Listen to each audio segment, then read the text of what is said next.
a root beer. Don't be shy. My car's your car. You like root beers, don't you?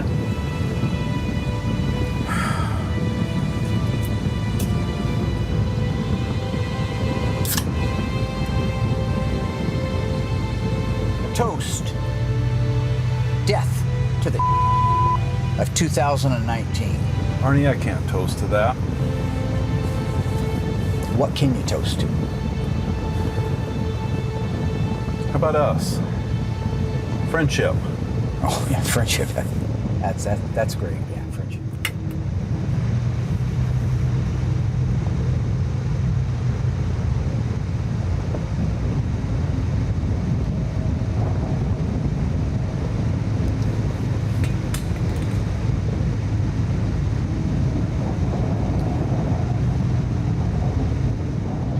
Dennis. Ta-da! Wait, watch this. Now you don't see alignments like this. You don't see this anymore. Look at this.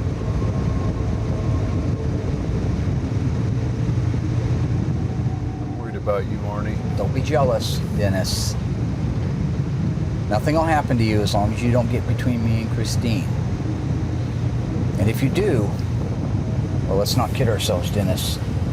You know what happens. Coming to get you, Barbara.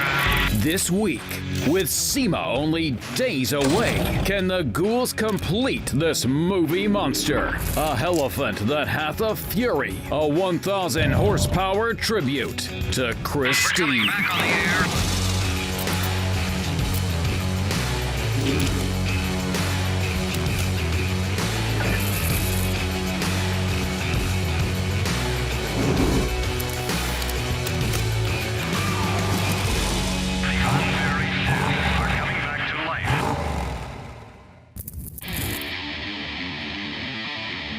Things have been moving real well on our 58 Plymouth. From the time it showed up, we began the disassembly of it. So that is no different than any of the cars that we work on here, except that it's a body over frame. So yes, we had to dissect the body. We had to take the doors, the hood, the fenders, the inner fenders, strip it down to a bare hull, and then we were able to lift the body off of the frame.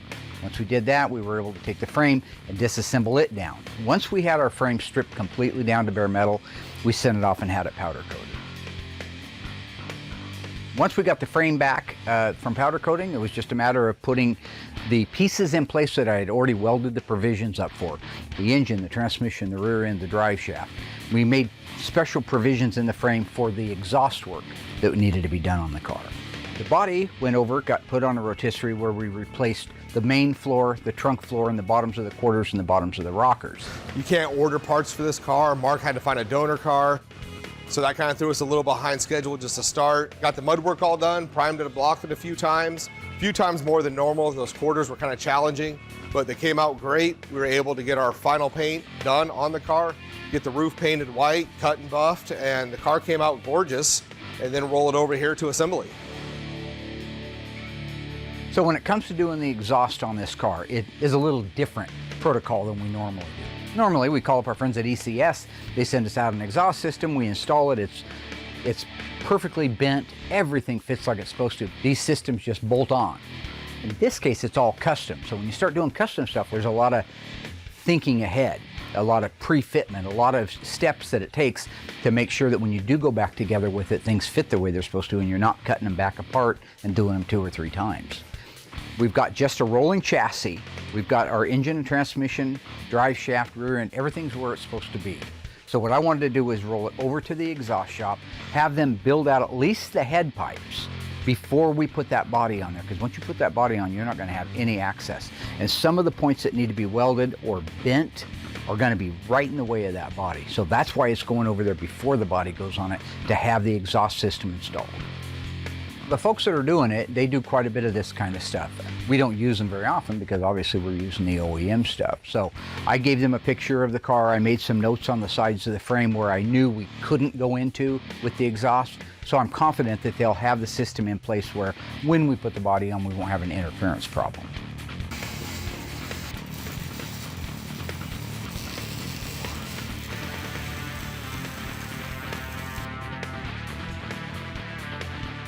Okay, the order of assembly on this car is once that frame's done, the exhaust system's in, You have a rolling chassis, it's time to put the body back on. And that's the very, very first step in a body over car. Bring that body in, set it down on the cushions. Make sure that it fits on the cushions right. You don't want a car leaning. You don't want it leaning forward, backwards, or looking crooked. If that frame's square, that body should be square. It needs to be in place, bolted down into its permanent home before you can start building out all of the pieces that go on it. Most of the cars that we work on, they're unibodies.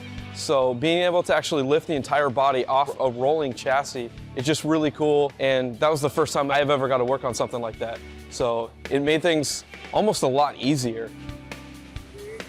This should go on nice and easily. We don't got anything to maneuver the engine around. It just seems pretty simple. Drop it down. Yes. Kind of nice, huh? Yeah. Yeah. All right, let's do this thing. We're ready to lower it down.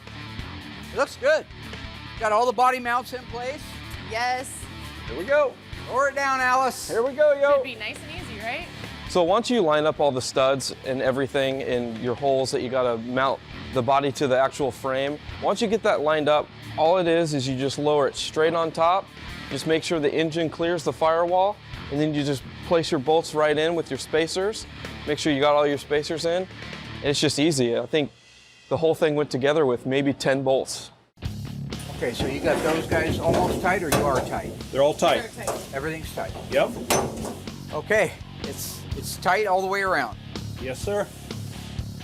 So we got the body down on the frame. Now we can pick it up by the frame, get the whole car up in the air. I still got to plumb out all the fuel. We've got lots to do to it, but I'd like to be able to get the fuel plumbed out, get the PCM, the ECM, and whatever other acronyms they have for this engine in place so we can put some power to it. I'd like to be able to start this week. So, good job. Thank Nice. you. The A-team right there. Who's Hannibal? I'm Hannibal, right? Uh-huh. From the A-team. Uh-huh. And you're probably Murdoch because you're nuttier than squirrel crap. Okay. You're probably the cool one. I mean, you got to be a guy, but there's no girls in the A-team. Who is the cool one? Mr. T?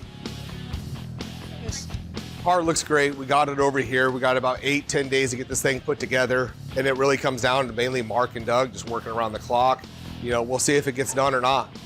You know, this one's a little more stressful than normal for me for the fact that it's way out of my wheelhouse, my comfort zone. I constantly calling Fury Jim up to ask questions about how something goes together. And so with 10 days, I mean, 10 days would be a bit of a push on one of our regular cars that I could go out back to any of the 110 cars and look and see how something goes. So in this case, yeah, it's a lot more tension and stress. Sema's very interesting here at the shop. Last year we built the A100. That was nobody's fault. We got a last minute late start. They wanted it there, no problem. Christine, you know, it is a problem because when we left Sema, they gave us the 1,000 horsepower Hemi. They tell Mark, hey, do whatever you want, put it in whatever you want. He says, no problem. We get back here, he already knows what the car he wants to build. So we have 13 months to build a car. And yet for some reason, April or May comes around and it's like, maybe we should start on the car. You know, maybe we shouldn't. We got plenty of time. So no matter what, we just always have this huge time crunch, no matter how he tries to plan for it. So for future, you know, I think we need to remove Mark completely from Sema stuff. Mopar needs to call, say, this is what I want, here's our time, and let us schedule it in. So if you were to ask me, why are we down to this ridiculous timeline, this stupid timeline, I'm gonna be completely transparent with you. I'm gonna be honest, and I'm gonna tell you it's Will's fault. If he were the Iceman, the ice trick, you know what I'm saying? Like ice cubes, cold, right? So cold they're hot. Does that make sense? What's the question again now?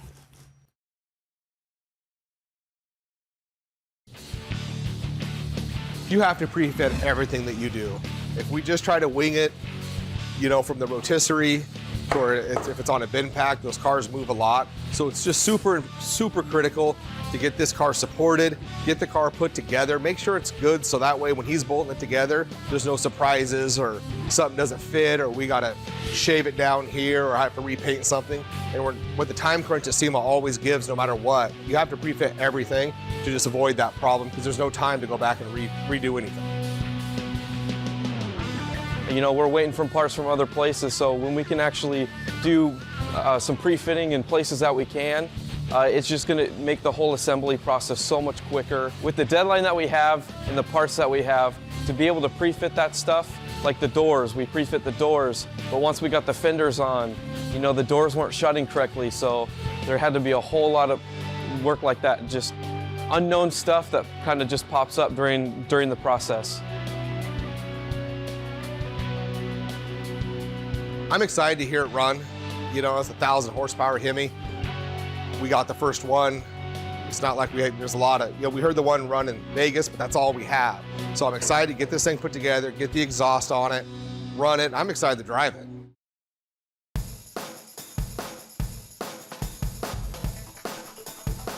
So with this time crunch and the limited time that we have to actually assemble this car, you got to be extremely careful that you don't chip this paint.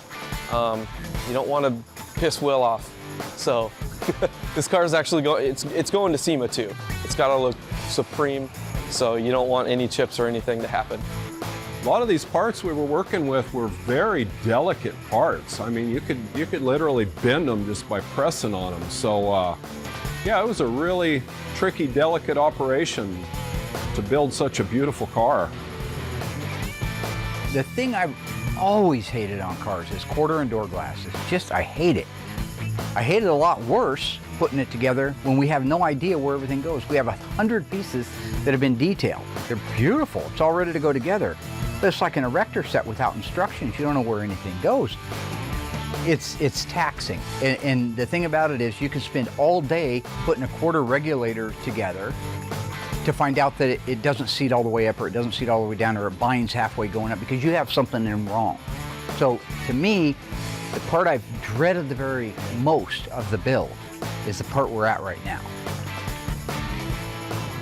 When it comes to the body assembly, it's a great example of how I'm used to working on a unibody car. It's all one from one end to the other. So all the strength lies in that. In this car, the frame has a certain amount of strength, the body has a certain amount of strength. We reinforced the body before we ever cut it apart, made sure things couldn't move, pre-fit everything. We had great gaps, great everything, right up to the point where everything was painted, and we're trying to put it together. You put the inner fender on, you bolt the left-hand outside fender to it or the right-hand outside fender to it to find out that it doesn't fit up against the door. So you go back to the door, and you move it back, or you move it up, or you move it down. You go back to the fender again. Now you have a good gap there, but the back of the door is touching against the quarter panel. It's just like it moved.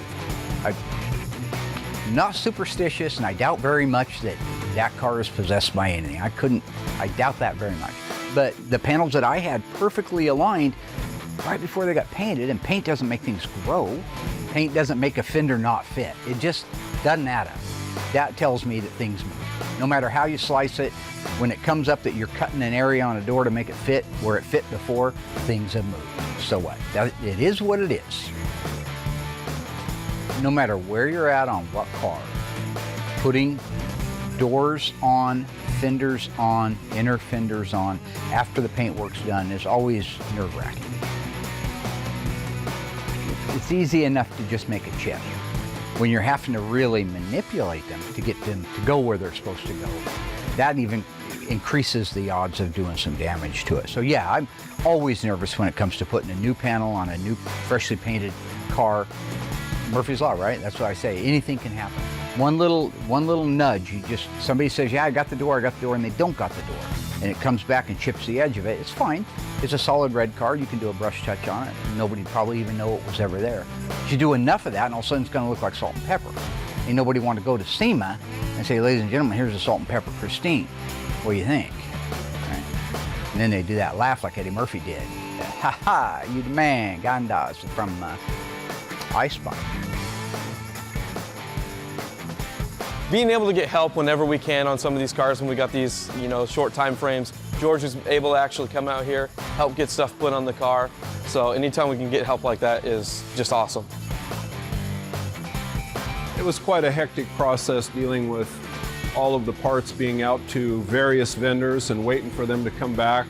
And you needed all the parts so you could put things on, and it seemed like a lot of times we were missing different parts that were holding up other parts, and sometimes we'd put things on just to trial fit them, not knowing how they were going to fit. Then we'd have to take them back off and wait for the rest of the components to get back so that we could finally get everything together. Yeah, it was a long, tedious process.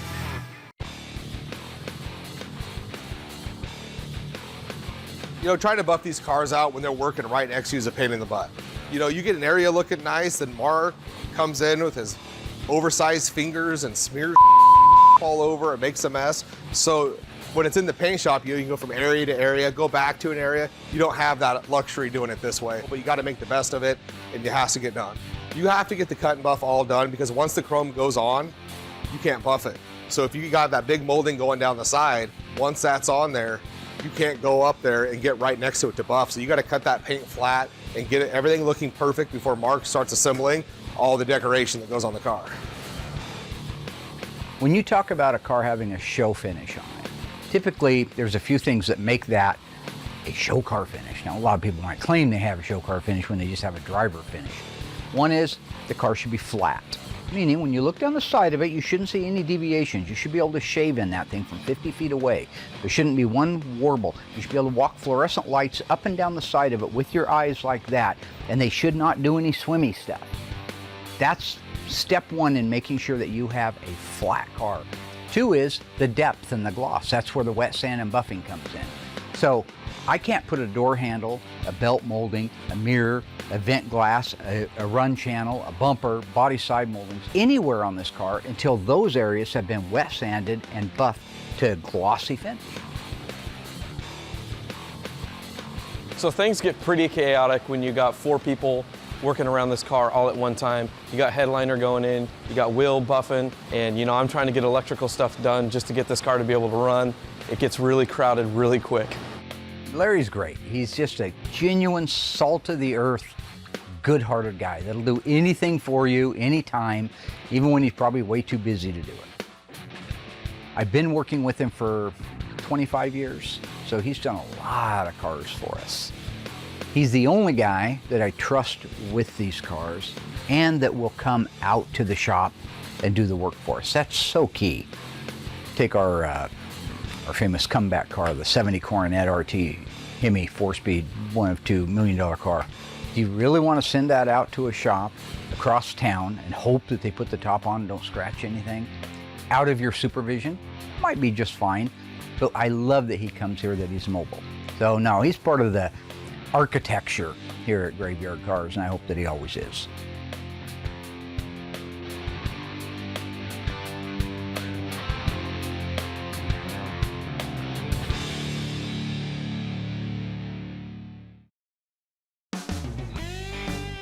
It gets to be a cluster when you have these cars that have tight deadlines on them. Every mechanic who has an agenda, subcontractors like Larry, the upholstery guy, who has an agenda to put the headliner in, and Will's over here trying to do a buff. I need to put the bumper on, but I can't put the bumper on because he's doing a buff in the area that the bumper goes onto. I can't put the handles in because he has to buff around the door handle opening areas.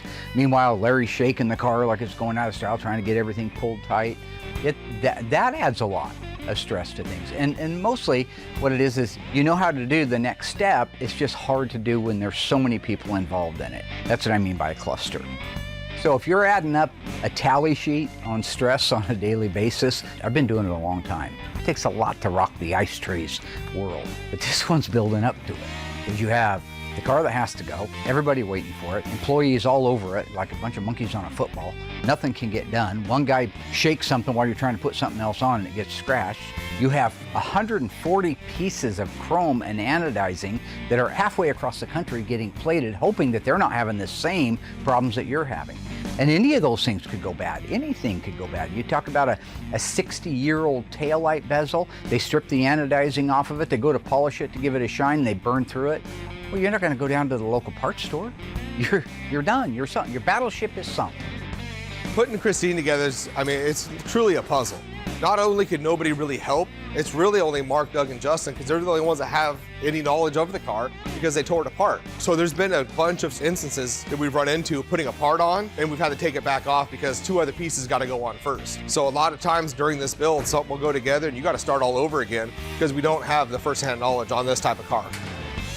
When you're talking about a car that has so many components, because back then they just did. They were proud of their cars, and there was a lot of things that went in to show how proud they are. Just to build out a dash is probably 60 pieces by the time you're all done building out the dash. So a lot of it is when it's laying out on a table in front of you and you don't have a reference right next to it, and maybe you don't have that great of a picture of it, it's kind of a puzzle. I don't mind building puzzles. I used to do it all the time as a kid, but at least you could build the frame and then you start working and finding pieces that look similar together in a different shape and you put them together. In this case, you just do your best to try to start what you think is going to be the first part that has to go on. You don't want to put a door handle, a belt molding, a wing vent in if the very first thing that has to go in is the door lock cylinder or the latch mechanism or the regulator for the windows. So that's the part that becomes a puzzle. There were a lot of mysteries as far as how to put that thing back together because we didn't have any reference anywhere, and parts were really hard to come by for that car. Although Mark did find some people who specialized in that car, and that was really helpful to us to get that thing back together. So one of the really hectic things is when everybody's out here, you got tools scattered all over the place. We have tables and benches filled with parts for this car. Sometimes you feel like you're just not making any progress. For me, I had to deal with a lot of wiring. Everybody's all at lunch and I'm still over here. I'm putting the car together, you know, doing other odds and ends stuff while I can. But it's just hard to move around here when you got parts scattered all over the place. Look at it like a choir. It needs a maestro, right? I'm the maestro. I may not be the best maestro in the world, but make sure that guy puts that part on. Make sure this guy puts this part on. Hit all the notes over here. While that's happening, follow up on this over here. You are orchestrating this entire group of people over a very, very expensive and rare car in a very, very short period of time. While I may not be the greatest maestro in the world, I'd like to see somebody do a better job of maestroing under the exact same circumstances. So what made this process even harder is about a week before my son was born, so I was only doing half days so I could get home, help my wife out with the baby. So it's just a lot of added stress when I wanted to be able to be here. Justin did a great job on following the instructions, and that's the main thing when it comes to the plug-and-play controller units for these. They're a simple system for the end user. There's a lot goes into them. But if you follow the instructions and you put the things in where they belong, then they should work. He did a great job on everything from wiring the radiator fans all the way back to the fuel pumps. He had all that stuff wired in great. So when it comes to the installation of the chrome and trim and ornamentation on that car, I had a few major advantages. And that is, that's a very well photographed car. A 58 Plymouth Fury, you have your original photographs that the manufacturer put out in their brochures, because different colors. And then you've got about 1 million Christine tribute cars out there. Some of them very high-end, very accurate. So I had a lot of reference material to look at. I could call Fury Jim up, and I did many times. You don't even know if you're supposed to, if you have what you need. So those are also calls that had to go in way early to make sure that the contractors that were doing our chrome work had the actual parts to do. When it came to the overall assembly, we were able to reference our original photos from when we took the car apart and lots of online photos of how things should go together. We planned everything out at the front end of this car, and there's a lot going into it.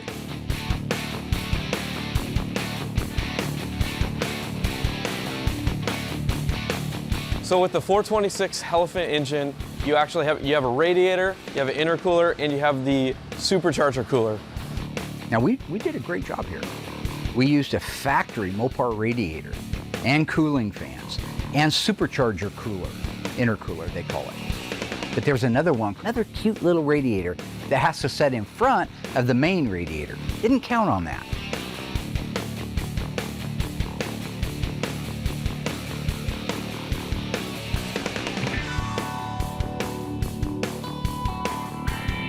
Mopar actually supplied a bracket to actually mount the supercharger cooler. I wasn't able to use exactly what it was, so I went with George, and we kind of mocked something up, cut it.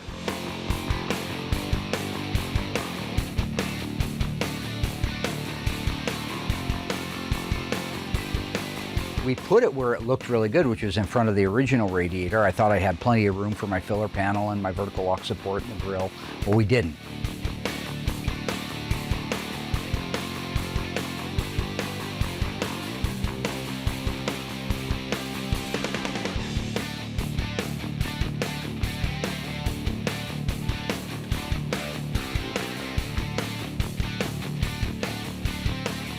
It doesn't fit. The lines are all in the way of the grille support mounting brackets and the headlight doors.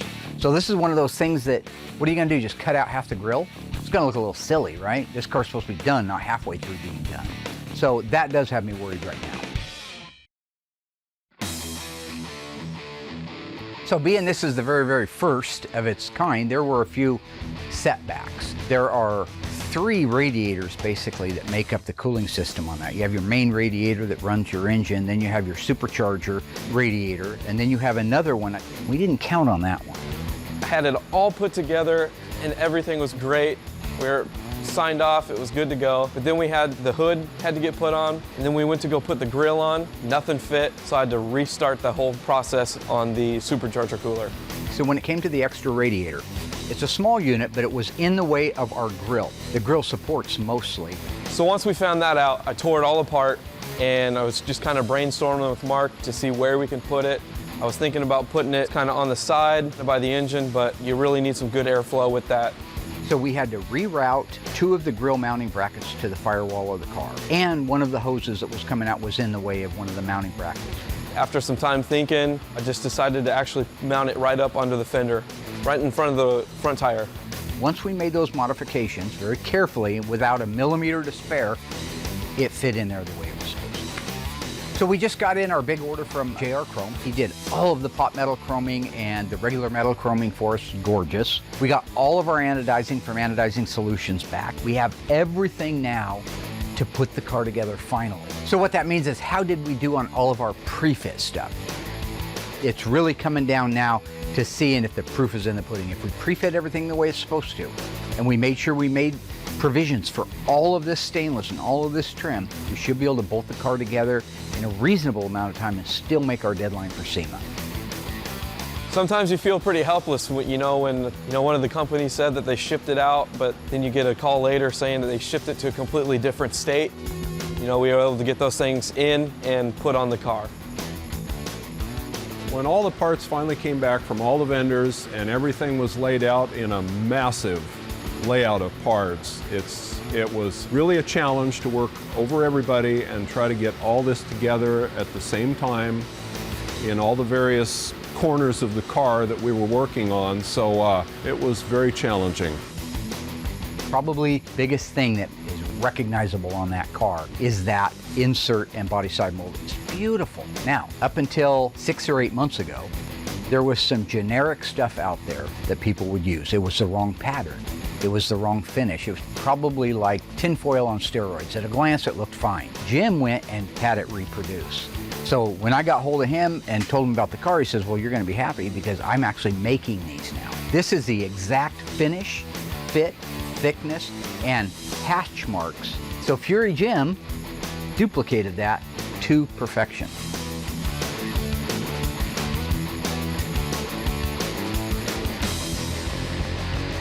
It's not that installing these inserts is difficult, it's just a process and you have to be careful. Jim told me how he did his, which I followed the same thing, using a rubber mallet on all the corners to tap it softly.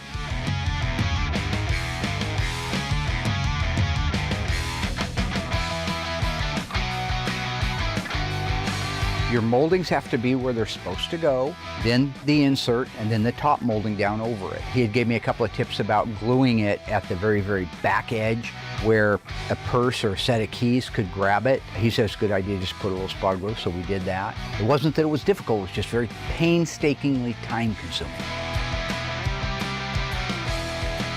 This year was totally avoidable. We shouldn't be in the circumstance that we are in. But like I say, Mark sits up in that office just kind of doing his own thing, not really aware of his surroundings. You'll find where he walks around a lot, not really paying attention to much.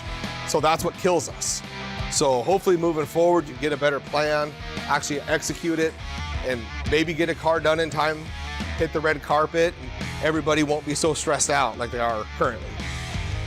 Some of the biggest problems we had were not having adequate backup parts in anticipation of things that break when they come apart and you don't have any replacement. To try to repair something like that and not being able to get it done in time is a real problem. So it just seems like we need to have a lot more backup parts in advance before we start a restoration like that.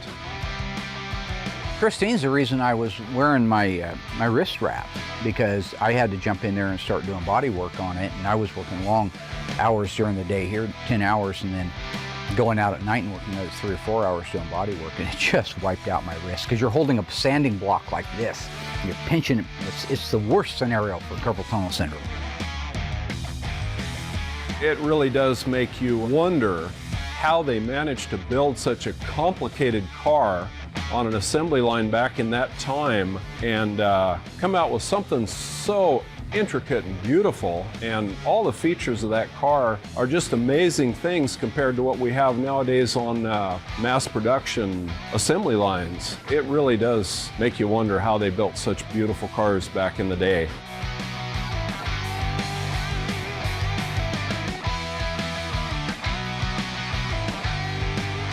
It's an impressive sounding engine, but 1,000 horsepower would be. I'm looking forward to hearing it in Christine. So I'm really looking forward to be able to hear this engine start up. Been working a long time on getting all this wiring done and making sure the first time I turn that key, it's gonna fire right up. So I'm really looking forward to seeing that 1,000 horsepower engine shaking that 1958 Plymouth. That's gonna be some pretty cool stuff. One of my jobs, among many here, is to keep the morale up. Ooh, woogity boogity, woogity. In that same spirit, you don't want to take a chance of letting the air out of any sails. I had heard recently that we aren't going to be having Christine at the red carpet event, which is disappointing from my standpoint because you work so hard. It's okay. I don't need to have my name chanted. That's it? Really? Do it one more time. Do it one more time. Now, pay attention. Hey, from Graveyard Carz, Mark Warman. All right. For the guys, I know they get pretty thrilled about it, so I'll have to let them know that, but I don't think it's any kind of a game changer. I'm super excited to hear this run. Like I said, it's the first one. We have no idea, 1,000 horsepower. So the thing's gonna sound amazing, and I'm just overly excited. It's something new here, and it's always nice to do something different. Little do they know, I actually got to fire this car up while they were all at lunch, so I already kind of know what this car sounds like.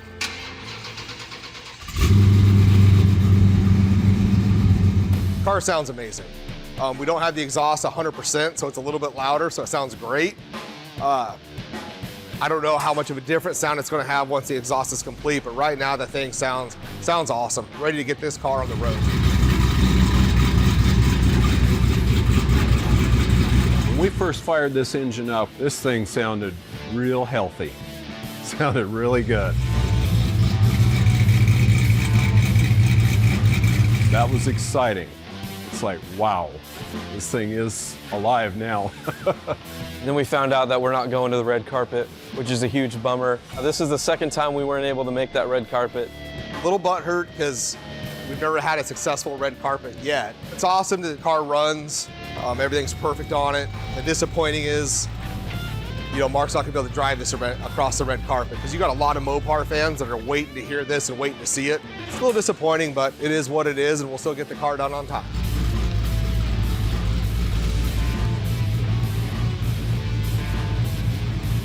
I think she's ready to go out and take care of business.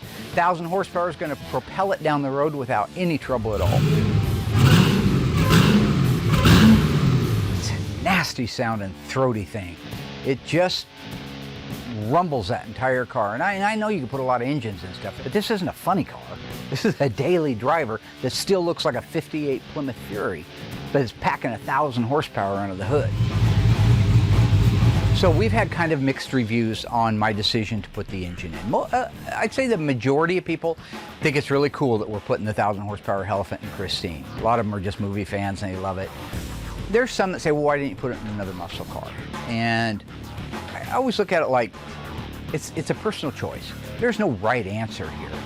For me, I wanted to put the most evil engine in the most evil car ever. You know, I was one of the people to criticize Mark for picking this car. You know, I would have done something different. But 100% being honest right now, that motor dropped right in. I mean, everything just fit as far as the drivetrain goes on this car. So honestly, it was like it was just meant to be. And looking at the paint job, the color of the car, and just how sinister it is, it does make sense and it pulled together quite nicely.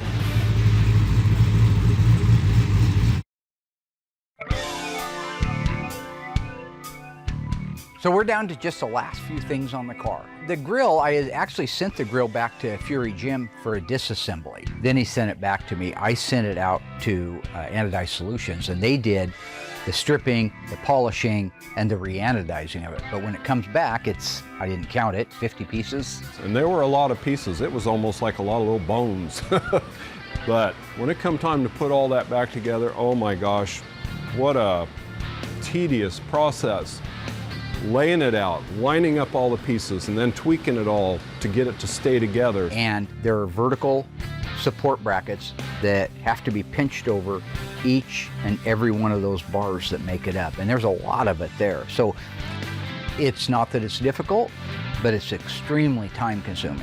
Yeah, it's pretty stressful when this car is just filled with a ton of stainless steel pieces that had to be polished. And when you talk about the grill in a 58 Fury, you're talking about one of the biggest spots on the car, the thing that really jumps out at you. The bumpers are massive. They have to be sent out for chrome. The front and the rear bumpers have not showed up yet. We're waiting on them. They were the last things to come out. We knew they would be the last things, but we need them to show up. In these small time frames, we're relying on these people to get these things back to us. We need them to be here because if we put them on and they don't fit, I need time to be able to modify a bracket, tweak something, make it work. I don't have any time for body and paint work. Because if they fail, we fail.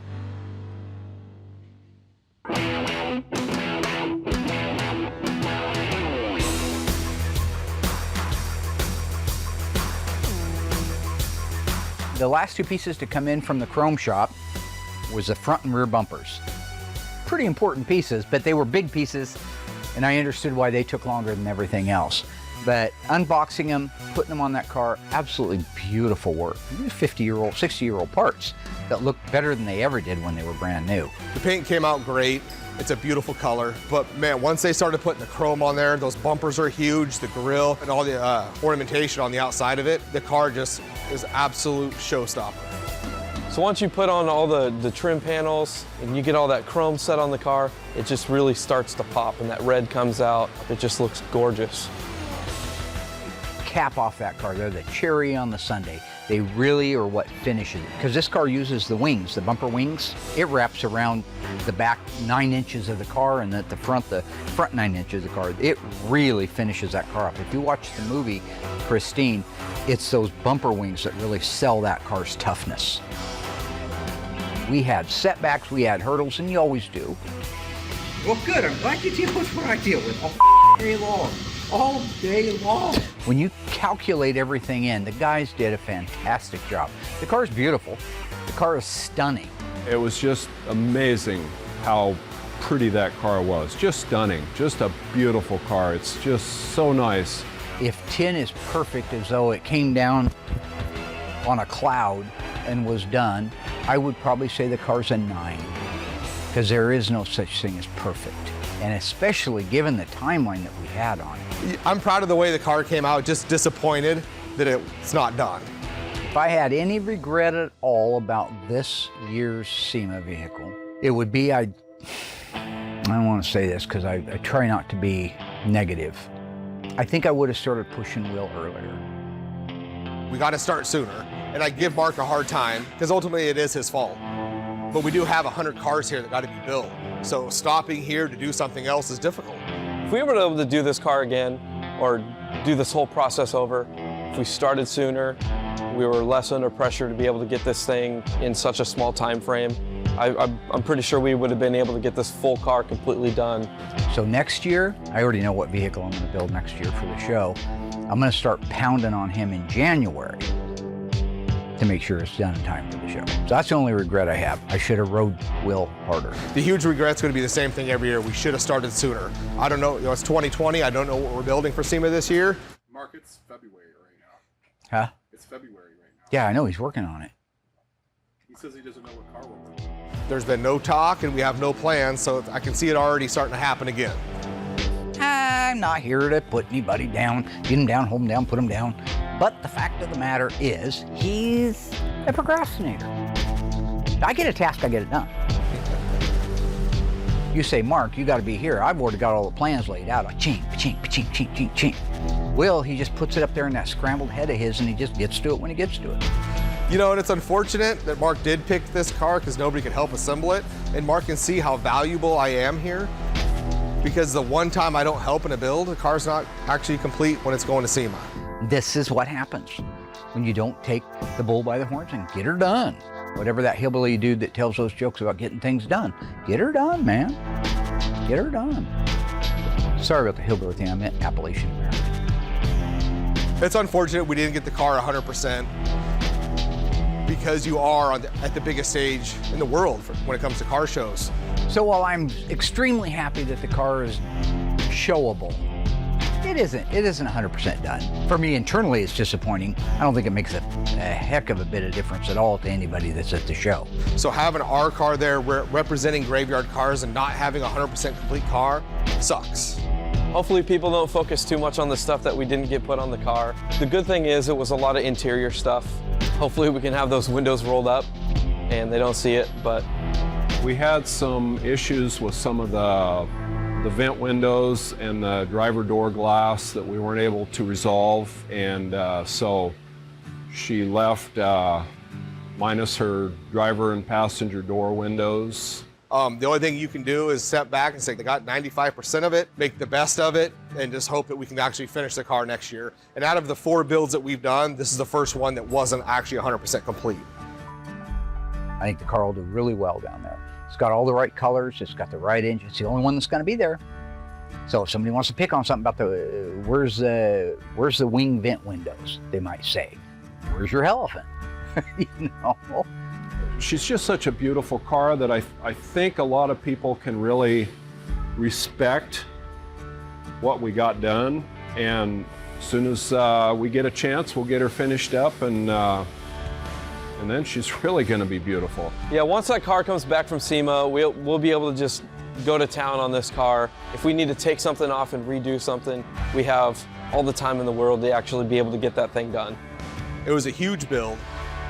It was out of our wheelhouse. The car looks amazing. Everyone did pull together the best they could. So to get it where it's at with the time frame that we had, you couldn't be more proud. I'm pretty proud of all the work that we were able to get done on Christine.